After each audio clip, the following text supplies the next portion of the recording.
Here's another one. Radical change should be viewed with suspicion, particularly in a time of radical change. Okay, there's never been a time in the history of the world where things are changing as fast as they are now. And not only are they changing fast, the rate at which they're changing is increasing. Like, we're moving fast forward at such a rate that it's unbelievable. You can't even keep up. I don't care what discipline you're in. It's like, it's not so bad to have some people putting their feet in the ground, they're digging their heels in and say, look, we got a lot to swallow already. We got a lot to chew on and digest. Let's not muck about with everything that's worked so far. What has worked? It's not such a bad idea for people to have long-term families, right? We could say, let's try to support the family. We could even say, let's try to support the traditional family. Why?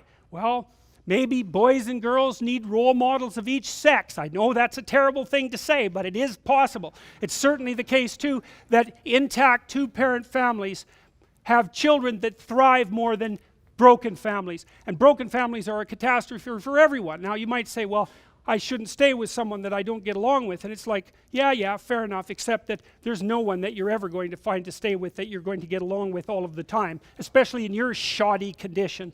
And so you're lucky that anybody will put up with you for a week, much less your whole life. It's like the point of marriage is to tough it out.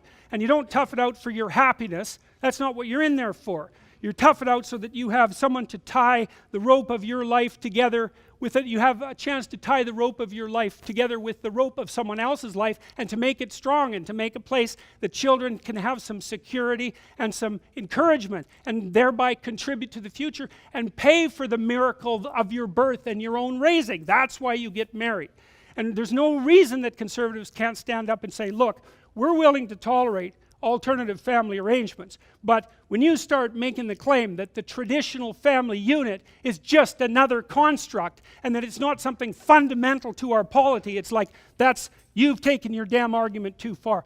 First of all, you have no evidence whatsoever for that claim, and there's plenty of counter evidence. So, you know, one of the things the postmodernists basically say is, you know, every time you stand up for something, you're also standing against something. It's like, yeah, that's true, but that doesn't mean that you shouldn't stand up for things. And I think if there is something that conservatives could agree on that we could stand up for, it's the nuclear family. Now, exactly how that's going to play out, I don't exactly know.